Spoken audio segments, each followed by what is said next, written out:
I didn't know how to respond. We'll move into a temporary rental apartment. It's not a big deal, Ronald added. If Mila lives, that's all that matters.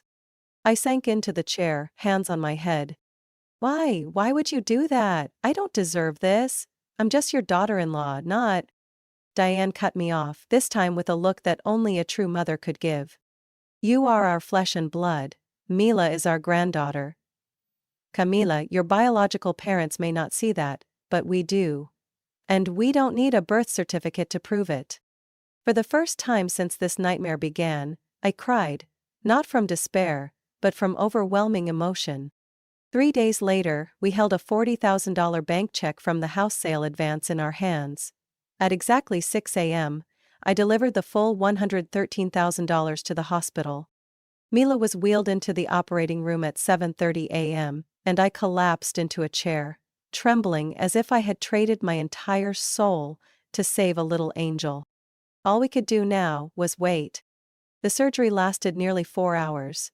I had never experienced a worse stretch of time in my life.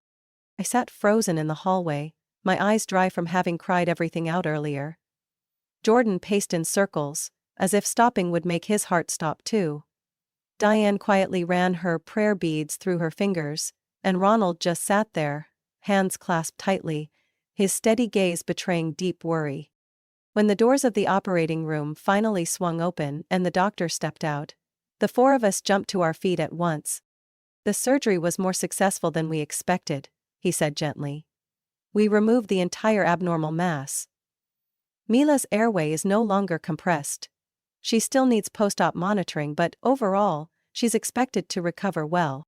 My legs gave out. I dropped into the chair and sobbed like a child. Jordan knelt in front of me, clutching my hands in his warm palms. Diane hugged me from behind, and Ronald rested a hand on my shoulder, his eyes red but bright. For the first time since this nightmare began, I felt a soft light slipping into my heart. Hope. 3 days later, Mila was moved to recovery. She was still weak, but had opened her eyes, whispered a few words, and smiled when I told her Marshmallow the cat was waiting at home. I want to run outside again, Mommy, she whispered, her voice hoarse but full of dreams. I hugged her tightly, tears streaming nonstop. You will run, you will jump, and you'll scream out loud like before, I promise. It felt like the entire hospital exhaled with us. Nurses stopped by just to see Mila smile. Doctors patted Jordan's back, saying she was a true fighter. But amid the joy, I began to realize something. Clear and sharp like a blade cutting through my mind. Family is not about blood. Family is the people who don't turn away when you fall. The one who sold the house he'd spent his life building just to save Mila wasn't my parents.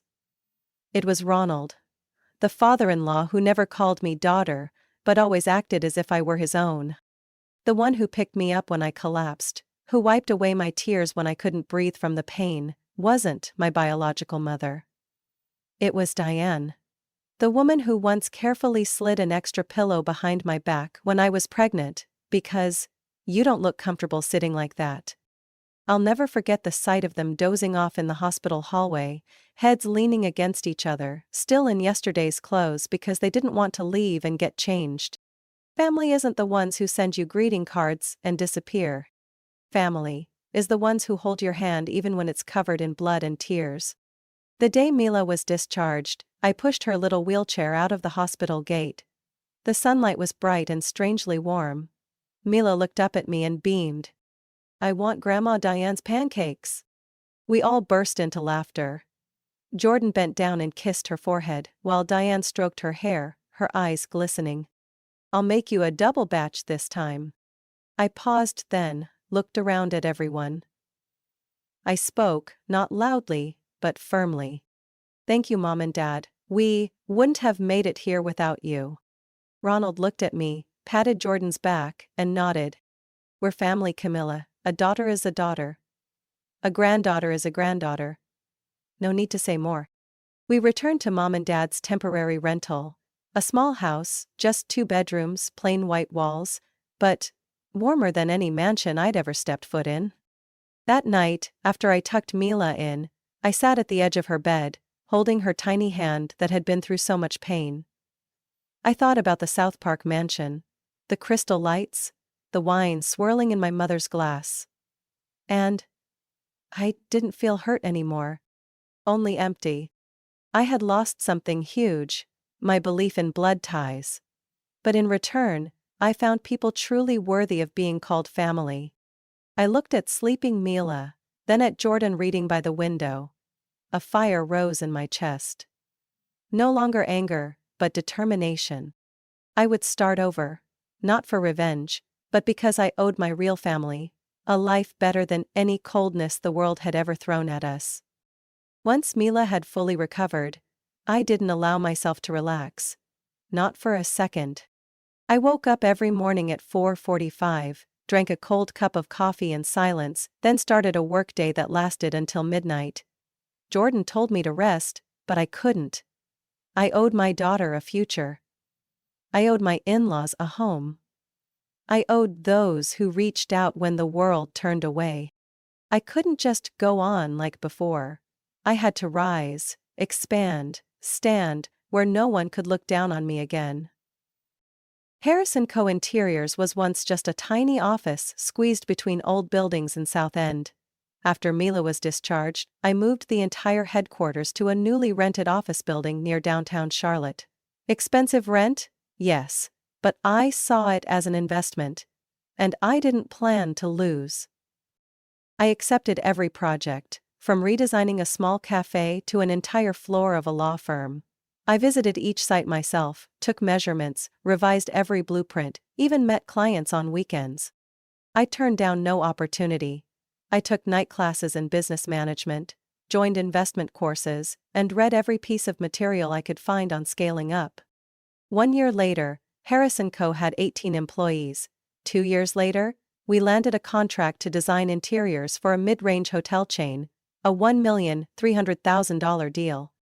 By the 3rd year, I was invited to speak at the National Women Entrepreneurs Conference.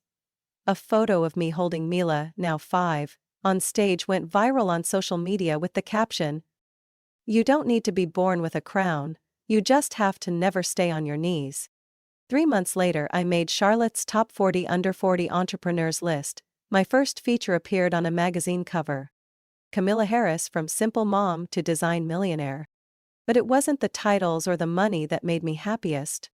It was the moment I could open the safe, take out the carefully sealed envelopes, and pay everyone back. I called each person who had helped me back then. The young employee who gave me $500, I called him to my office. When he arrived, I handed him a different envelope. Inside was $15,000, along with a handwritten letter. "This is the capital you need to start the game design studio you always dreamed of. It's time to make that dream real." I went to the cafe of an old friend, the one who once lent me $2,000 interest-free. I placed a $25,000 check on the table and smiled. "Now you can finally upgrade that kitchen like you always talked about back then." But the biggest gift was for my in-laws. I didn't tell them in advance, I simply asked them to come to a new address one Sunday afternoon. When they arrived, Diane froze. Standing before them was the old house. The home they had sold to save their granddaughter's life. Same blue roof, the familiar wooden steps, the maple tree in the front yard where Ronald had hung Christmas lights for 15 years. "Camilla, why is this our house?" she stammered. I held out the keys. "Mom, Dad, I bought it back. At the exact price the new owner asked. And from now on, this house is in your names." Ronald looked at me for a long time, then squeezed his wife's hand. His eyes, for the first time, weren't steady but filled with tears. "You didn't have to do this," Diane said softly. I smiled. "No, I didn't. But I wanted to. Because you chose my daughter over this house. And today, I choose to give you both back." We walked into the house together. That night, the whole family sat around the old wooden dining table. Mila talked about school, Jordan laughed as she stumbled over some new vocabulary, and me, I just sat quietly, watching my in-laws smile. And I knew. I had become the woman I once dreamed I could be. Not because I was rich, but because I was grateful. Because I rose above. And because I never forgot the hands that lifted me when the world turned away. One early autumn afternoon, while I was reviewing design plans for the company's first lakeside resort project, my phone suddenly rang. Unknown number. I hesitated a few seconds, then picked up. Camilla, it's Mom. I froze. It had been over 3 years since I last heard her voice. The voice of the woman who turned her back when I knelt down begging her to save her own granddaughter. Now, that voice was trembling, rasping, as if clinging to something final. Can you talk to me for a bit? I didn't answer. I didn't know if it was from anger or sheer shock. I'm sorry. Your father and I are in serious trouble. The bank took the house. Everything's falling apart. I stayed silent. I know we were wrong back then. Horribly wrong. But now, I'm begging you. Just this once. We need $200,000 to save the house. If not, we'll have nothing left. 200,000. A number that no longer meant much to me now. But back then, when I needed just half of that to save Mila, they chose cake and fireworks. I clenched the phone. Mom? Do you remember the night I knelt down in the middle of your party? Remember when I said Mila would die if she didn't get surgery? Camilla, I remember it clearly, she choked. And you said to me, we already spent on the wedding, we can't help. Silence. Only the sound of her heavy breathing on the other end. And now you want me to do what you refused to do 3 years ago?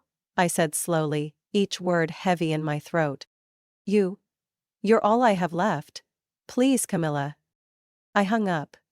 No yelling, no tears. But my heart weighed a ton. That night, after putting Mila to bed, I told Jordan and my in-laws everything. I thought they'd be furious for me, tell me to forget those who abandoned their family for a party. But no. Diane just stayed silent, then placed her hand on mine. Sweetheart, forgiveness isn't to save them. It's to set yourself free. Ronald added in his steady voice. Helping or not is your choice. But if you do help, set conditions. Let them know you're not the same girl they once looked down on. I thought about it all night, and the next morning, I called back. Mom, I'll help, but under one condition. On the other end, I heard a gasp, like someone saved from drowning. Anything, just tell me. You and Dad must come to my office, in person, tomorrow at 3 p.m. sharp. I hung up immediately after. The next day, right on time, the office door swung open. My parents walked in, nothing left of the couple who once hosted a 6-figure wedding. My mother's hair had gone grayer, eyes sunken, lips cracked. My father looked thin, his suit wrinkled. They sat across from me like 2 ghosts from the past. I didn't offer tea. Didn't ask how they were. I just placed a black leather briefcase on the table. Opened it. Inside were stacks of crisp $100 bills. Neatly arranged. $200,000 in total. My mother's eyes widened, her lips trembling. My father reached out as if to touch the case, but I stopped him. I'm helping, not because I still see you as family, I said slowly. But because I refuse to become like you. Cold, cowardly and selfish. My mother cried, my father bowed his head, speechless. Either today. I closed the briefcase and slid it toward them. We owe each other nothing. You can take this money, but understand. I don't need relatives. I don't need blood. I already have a real family. I pressed the call button. Please escort them out. My parents took the briefcase, staggered to their feet, and left without a word. When the door shut behind them, I remained seated, hollow inside. Not angry, not relieved. Just finished. I knew they'd be back again, maybe in a year, maybe 10. But next time, I wouldn't falter. Because I had broken free from that vicious cycle.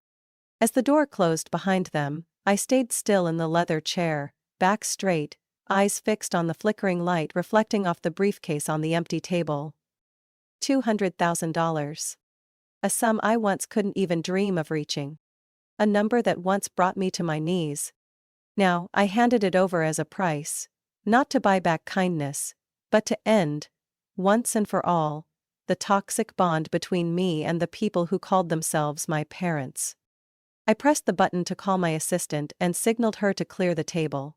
When she walked in and saw the empty briefcase, she paused for a second, her eyes full of concern. "I'm fine," I said softly, "just wrapped up an important transaction." That afternoon, I came home early. No site visits, no emails, no interviews. I went straight to the warm house in the suburbs, where Mila's laughter echoed from the backyard, where Jordan was trying to build a tent out of fabric and rope for their game of Amazon Jungle Explorers. I sat down on the porch steps, took off my shoes, and felt the cool wooden floor under my feet. My breath slowed. My heart felt lighter. Diane brought out 2 glasses of iced tea and sat next to me. "Everything all right, sweetheart?" I nodded. "It's all right. And it's finally over." She didn't ask anything more, just placed a hand on my shoulder, light but steady. That night at dinner, Mila talked about her drawing assignment at school. She drew her dream house. With 4 people and a cat. I looked at the picture. There was me, Jordan, Mila, and Diane. No Thomas, no Marilyn, no Ethan. No one else. Only the family I chose. After dinner, I put Mila to bed and read her a chapter from her favorite fairy tale. When she had fallen asleep, I went downstairs to the office and opened my laptop. There were 10 unread emails from investors, 2 invitations to speak at international conferences, and 1 message from a CNN reporter asking for an exclusive interview. I turned them all off. Tonight wasn't for the world. I opened a document titled Camila Legacy and Choice. Inside was the plan I had quietly built for over a year. An emergency fund for single parents without health insurance. The Mila Hope Foundation. It started with my story. From the despair that once brought me to my knees. And from the lesson that no one deserves to be abandoned just because they're not rich. I looked over at the photo on the wall. Mila and me at her kindergarten graduation, with Jordan and my in-laws beside us. All 4 of us, smiling. Real smiles. No masks. No hidden daggers. I knew, for the first time in my life, I was truly free. Free from expectations from those who never gave me anything. Free from the chains of meaningless blood ties. I had forgiven, not for them, but for myself. So I could look back on the past not with bitterness, but with peace. They walked away with $200,000. But they lost forever the daughter who once gave up her pride to save their granddaughter. I didn't feel pain anymore. I didn't feel anger. Only a ruthless clarity, and deep gratitude for those who didn't turn their backs when I fell. The next day, I signed the first sponsorship contract for the Mila Hope Foundation, $1 million. The equivalent of my 5 biggest design projects combined. I didn't feel regret. Not even a moment of hesitation. Because I knew somewhere, another mother in some hospital wouldn't have to kneel the way I once did. And if anyone asked me who I am today, I would say, I am Camila. Not the daughter of Thomas and Marilyn. I am Mila's mother, Jordan's wife, Diane and Ronald's daughter. And the woman who learned how to rise from the very place that once broke her. Camilla's story is a clear reminder that family isn't defined by blood, but by those who don't turn away when you fall. In her darkest hour, she didn't receive help from her birth parents, but she found unconditional love and sacrifice from her in-laws. From a helpless mother, Camilla rose to become a self-made millionaire, not just to repay kindness, but to protect the value of compassion. In the end, forgiveness didn't rescue the ones who betrayed her. It freed her. What do you think about Camila's choice? Would you have done the same in her shoes? Share your thoughts below. And don't forget to follow the channel for more real and moving stories about family and life. If someone ever told you that family is the safest harbor, then they've probably never been abandoned by their own flesh and blood in a life or math moment. I used to believe in the bond of blood, until my daughter lay gasping for air on a hospital bed, while my parents were raising champagne glasses under crystal lights. That day, I knelt in the middle of a luxurious mansion, begging them to save their granddaughter's life. In return, all I got were cold stares and a sentence that will haunt me for the rest of my life. And now, they come back, empty-handed, teary-eyed, hoping I'll save them. But the Camilla standing here today is no longer the naive girl who was once left behind. My name is Camilla Harris, 34 years old, living in Charlotte, North Carolina. I run an interior design company specializing in townhomes and retail spaces. Not wealthy, but enough to live a stable life with my husband and young daughter. My family isn't poor, nor are they elite. My parents, Thomas and Marilyn, own a long-standing furniture store in the suburbs. They've always tried to appear successful: fancy cars, big house, weekend parties, surrounding themselves with people who seem high class. To them, appearances matter more than feelings, and saving face always comes first. I'm the oldest of two. My younger brother, Ethan, is 3 years younger than me. Ever since I was little, I noticed that love in this family was never equally shared. When I got a perfect score on a test, my mom simply said, "Well, girls should be good at school." But when Ethan got a B, the whole family celebrated like he got into Harvard. When I received a full scholarship to an interior design school, they just nodded. "Good, but can you make money with that?" Ethan only had to get into a local community college, and my parents threw a party, invited relatives, even ordered a cake with him in a graduation cap. I wasn't jealous. I was just tired. From then on, I learned to stand on my own without expecting anything from them. After graduation, I started designing interiors for a small firm. The office was cramped, the AC often broke, but every drawing I completed made me feel like my life had meaning. After 3 years of gaining experience and saving up some capital, I took the leap and opened my own company, Harris & Co. Interiors. Nothing grand, but it was my little dream.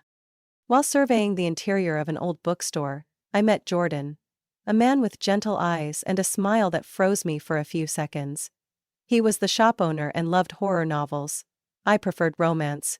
We argued for an hour about Stephen King, then had coffee, and somewhere along the way, we fell in love. 2 years later, I married Jordan. A year after that, I gave birth to our daughter Mila, a little angel with deep brown eyes just like her father. Life wasn't lavish, but it was peaceful. I had a small office, Jordan kept the bookstore, and Mila loved running around our yard with our tabby cat named Marshmallow. We didn't take luxury vacations or dine at expensive restaurants, but we had laughter, meals filled with love, and a warm home. But then, everything started to fall apart, bit by bit. Mila started coughing persistently one December morning. We thought it was just a cold. But the cough didn't go away. She grew tired, ate less, and sometimes had to sit down, gasping after just a few minutes of play. One evening, while I was folding laundry in the utility room, Jordan screamed, "Camilla, come here, quick." I rushed out, heart pounding. Mila lay limp in Jordan's arms, her face pale, whispering, "I'm so tired, Mommy." I don't remember how I got her into the car or drove to the hospital. I only remember the cold waiting room and the tightness in my chest when the doctor walked out, his face tense. "We found an abnormal mass in Mila's lung. It's pressing on her airway. She needs surgery immediately." I thought, it's okay as long as she's saved, but then they gave us the number. $113,000. That was the price of life. I had never begged anyone in my life, but this time, I lost all pride to find someone who could help. I went to the one place that should have been my first refuge, my parents' house. But what happened there? I swear I will never forget. I never imagined a day would come when I'd be so helpless, watching my daughter struggle for every breath. The doctor laid the CT scans on the table, his eyes devoid of the usual politeness. Mila has a congenital malformation in the lower lobe of her left lung. This tissue is compressing her airway. If not operated on soon, it will be very dangerous. I sat frozen, mind blank. Jordan gripped my hand tightly, his voice cracking. So, you mean emergency surgery? He nodded without hesitation. We want to operate within 48 hours. The longer we wait, the higher the risk of infection and respiratory failure. Mila was lying in the next room, IV in her arm, face pale, lips cracked and dry. I remember whispering, through the glass, "Don't worry, baby girl, mommy will do whatever it takes." But before I could finish that thought, there was a knock at the door from the financial coordinator. A middle-aged woman stood there, holding a thick stack of documents. "Sorry, but before we proceed with any medical intervention, we need to verify insurance and payment capability." I swallowed hard. "We don't have insurance. I own a small business, and I haven't been eligible to purchase a family plan." The woman looked up, her eyes suddenly cold as ice. "The estimated cost for the surgery is $113,000. That includes the operation, post-op care, and hospitalization. We need confirmation of payment before proceeding." $113,000. A number that dropped on my chest like a sledgehammer. I turned to Jordan. He didn't say anything, just closed his eyes, as if fighting between despair and duty. "There's no way," I whispered. "We don't have that kind of money." The woman nodded, her voice robotic, like she was speaking to just another customer. "Then I suggest you quickly seek financial assistance, apply for a loan, or ask family members. If you can't secure the funds, we won't be able to perform the surgery." I nodded, lips trembling. "Okay, I'll try." As she walked out of the room, I buried my face in my hands. Jordan pulled me into his arms, and for the first time in his life, he cried. "Cammy, if I could trade my life for hers, I would. In a heartbeat." We drove home in chilling silence. Every wall, every chair, every one of Mila's toys felt like it was stabbing into me. Me, a mother with a stable job, an education, a reputation. And I couldn't afford to save my daughter's life. I called the bank. They declined the loan, citing insufficient collateral. I checked our savings, not even $9,000 left. Jordan called his friends. Most were small business owners, teachers, people living modestly. Everyone cared. Everyone wanted to help. But no one had $10,000 to lend us in just a few days. I posted on an internal forum for the design industry, hoping someone might refer us to a charity or legal aid.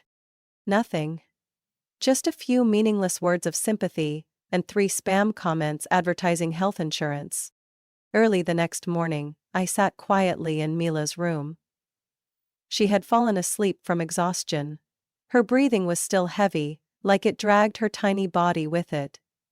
I stroked her soft hair, my chest threatening to burst open. I had tried everything, almost everything. But there was still one place left. The one place I never wanted to return to.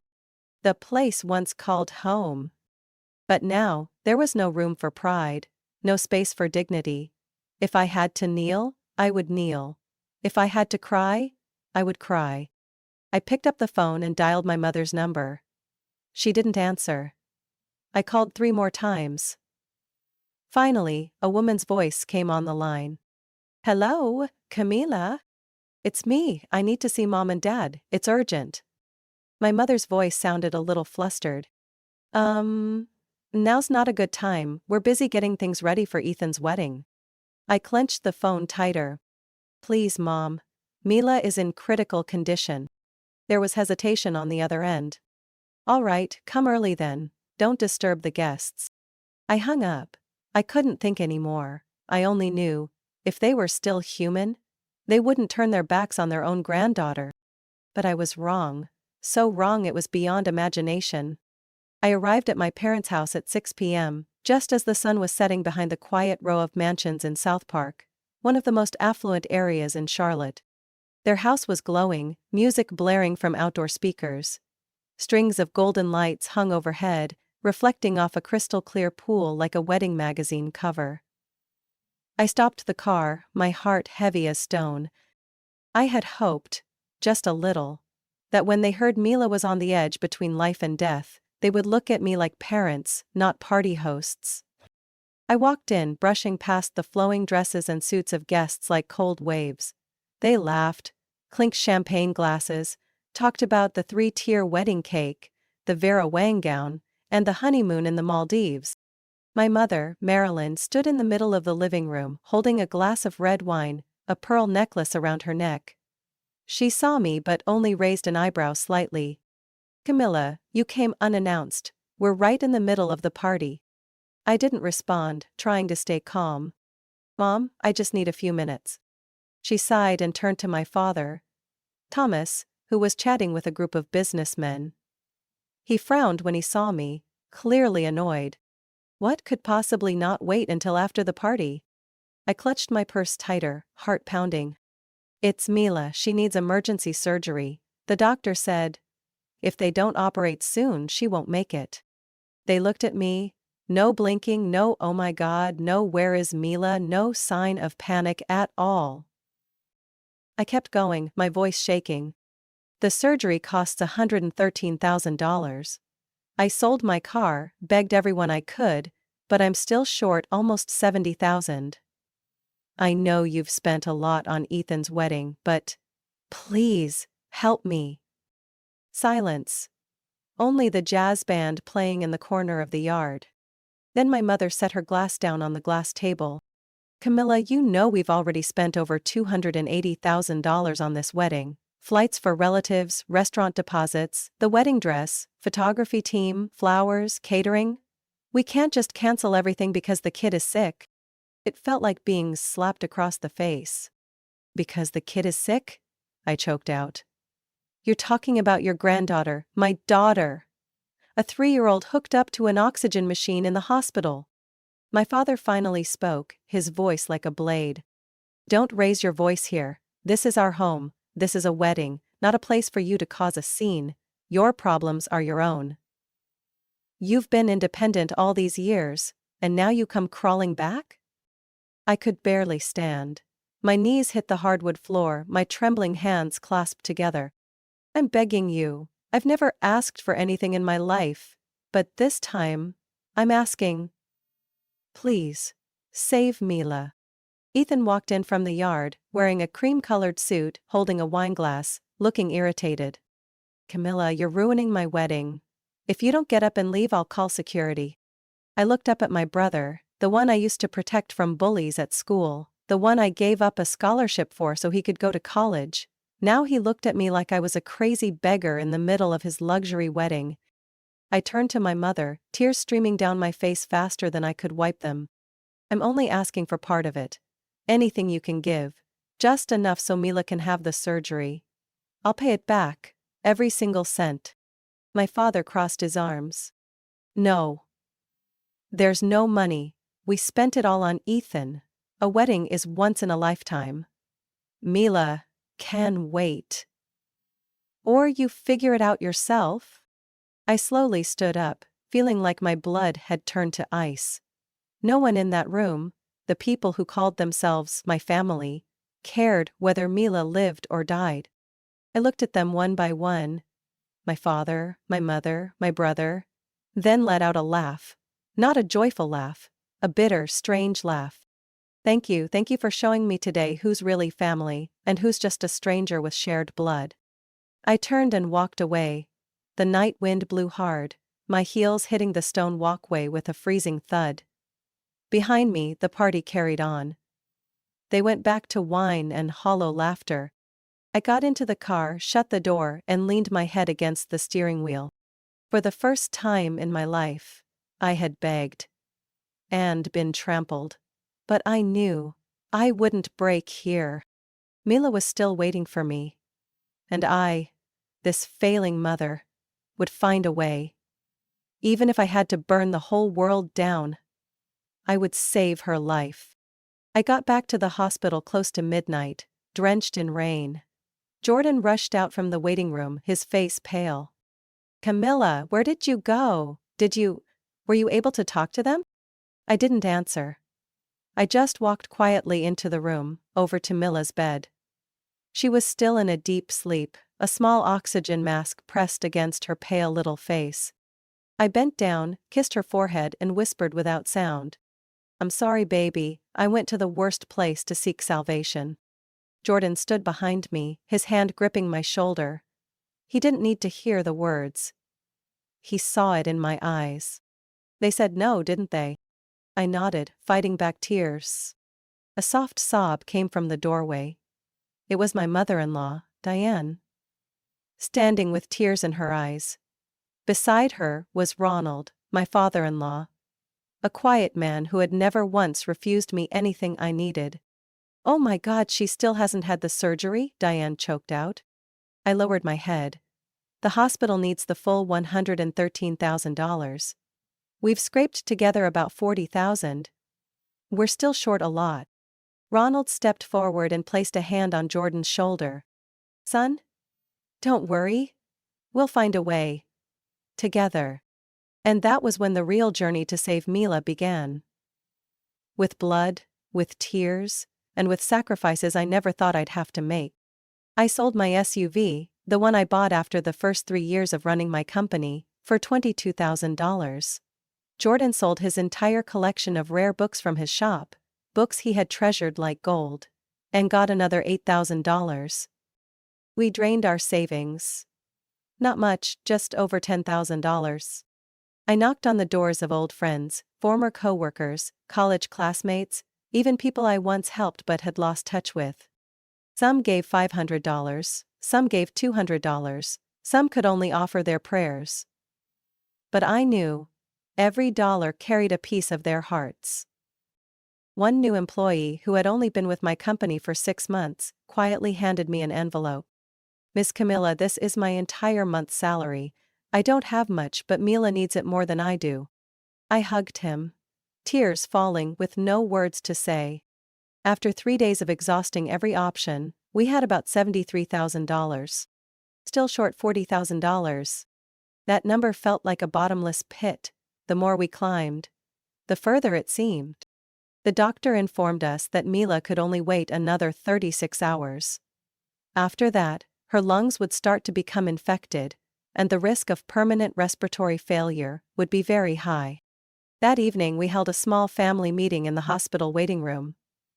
Me, Jordan, and the 2 people, whom I had never truly called my real parents until now. Ronald and Diane. Camilla? Diane held my hand. We've made a decision. This morning we spoke to a realtor. I was confused. Spoke to? About what? We're selling the house, Ronald said plainly. I thought I misheard. No, you can't. That's the house you've lived in for 20 years. How can you? Camila, Diane interrupted, her voice soft as a breeze but sharp as a blade. That house isn't worth more than Mila's life.